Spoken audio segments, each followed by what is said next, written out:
Hello everybody, this video is to go over viral collection methods and testing. This is video 1 of 2 for you guys to view on Blackboard this week. But the first video we're going to be talking about viral transport media, showing some examples of it, and kind of talking about how a viral sample is obtained.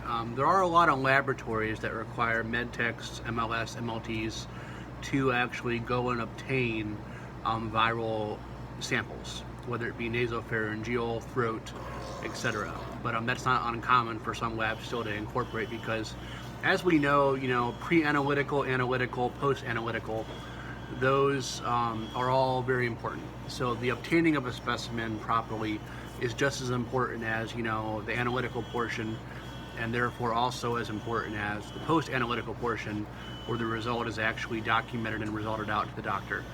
But looking at the capabilities of med techs and MLSs, looking at some laboratories, how they might have phlebotomists, processors, accessioning techs for outpatients in particular, have them obtaining samples.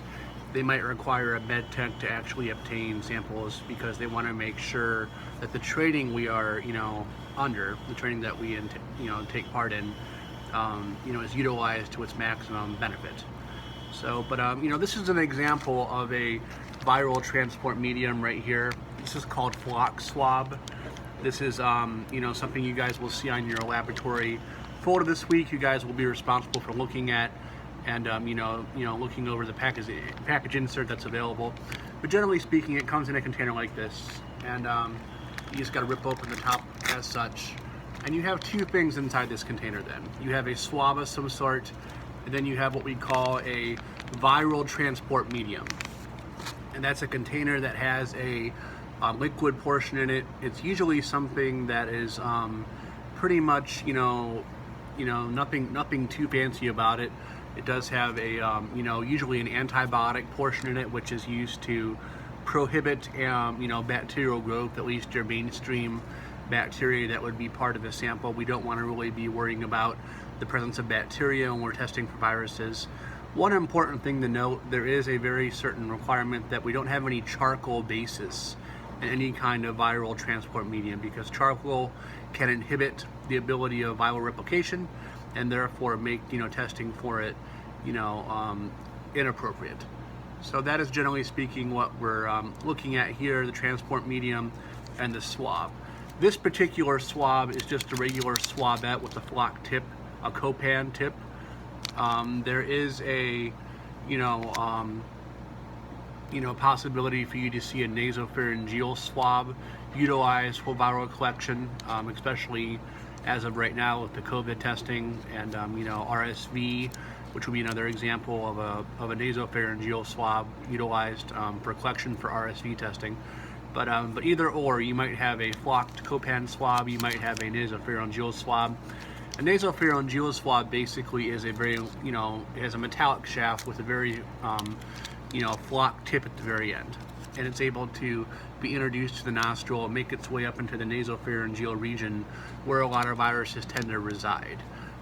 It is important that you get to the nasopharyngeal region for a, swab if you're using a nasopharyngeal swab, because that is an appropriate specimen collection, and you're going to get a more possible, promise of seeing viral, presence on that swab if you enter that region. But generally speaking, when you use a nasopharyngeal swab, you will take the metallic shaft with the, the flock tip, enter it up the nostril. And I always say that, you pretty much go until the patient flinches.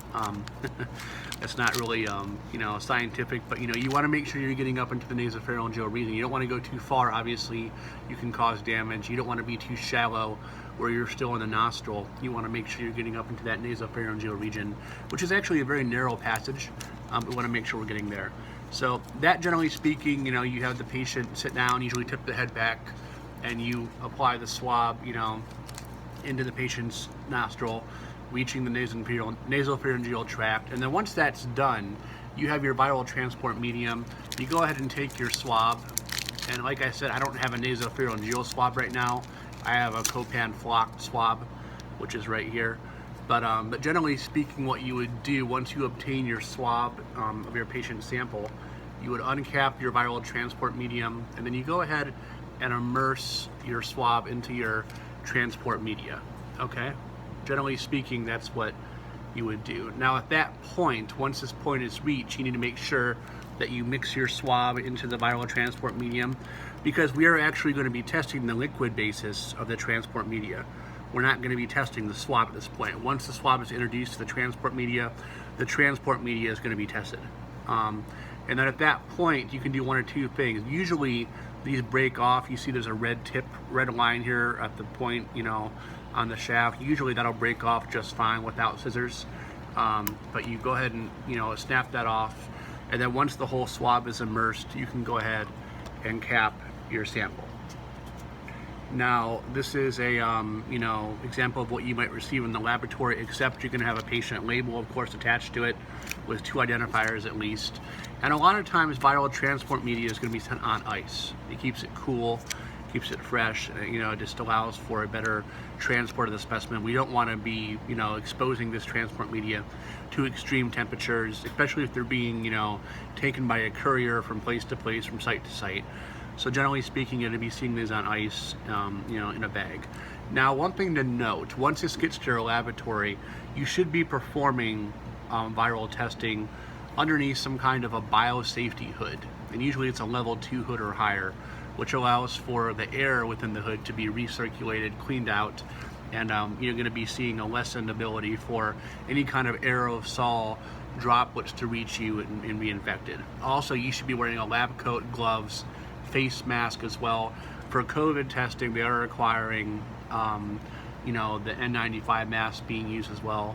But there will be, you know, certain requirements, you know, for certain viruses that you're testing for. Now, you know, usually universal precautions are put into place. So you have hood, goggles, gown, gloves, and then you'll have some kind of face shield or face mask as well when you're doing viral testing. Now, once this is brought to your laboratory, you're going to go ahead and process it. You're going to receive it in.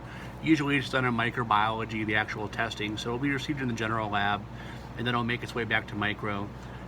If you're on the off shift, obviously you might be doing this testing, you know, around, you know, in your core lab somewhere alongside, you know, like the urine bench testing, something like that. But you know, this swab is brought into you. At this point, you know, we're going to be testing, like I said, the viral transport media in liquid. And a lot of times what most labs will have you do, either mix this somewhat or use a vortexer to actually mix and allow any viral remnants on the swab to be introduced into the liquid. So you get a good mix and introduce that, you know, any viral remnants that are left on that swab to be introduced to the liquid. At that point, then, you would go ahead and proceed to testing the liquid. What I'm going to be utilizing is a LIAT made by Cobas. It's a molecular test that we run here at my laboratory I work at. And the next video will show you the actual testing process. But a few things that you need for your testing, just before we go to the next video, would be obviously your sample. Okay, this is your patient sample right here. You're going to need your patient label, you know, to be able to scan in the order number for your patient ID. And then you're going to need some kind of way to actually, you know, get at your transport media to allow the introduction of this to your testing vessel, okay? Which in this case is actually right here. This is my this is my testing kit. This is my reagent, you know, card that I'm going to be testing in. It comes in a foil pouch. It does have a lot number and expiration on the side, if you guys can see that okay.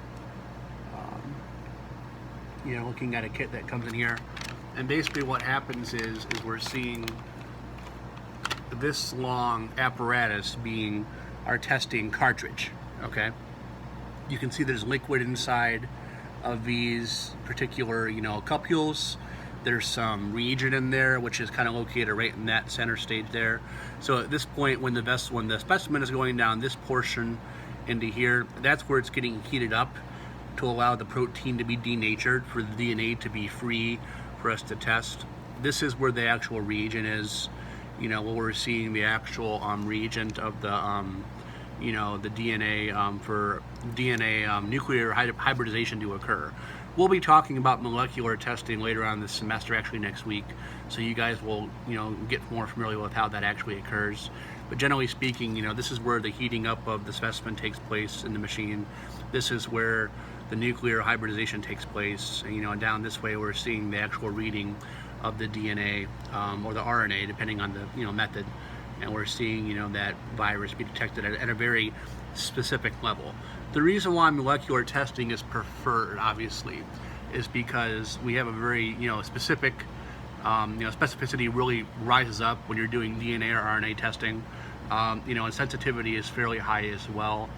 It's very rare to get a specimen where PCR analysis in particular, which is DNA RNA testing, allows for a false negative based on the amount of specimen. That's only going to happen if, once again, your swab or your collection process is not done in a thoughtful and thorough manner. That's why it's important to reach the nasopharyngeal region. That's why it's important to make sure it's transported in viral media, and that's of course why it's important to make sure it's transported on ice and brought to the lab for testing as soon as possible. The next video will show the testing process, but for now, that is just the general flow of viral collection, viral preservative, viral transport media, and the general flow of how we would look at pre-testing, pre-analytical on viral molecular analysis.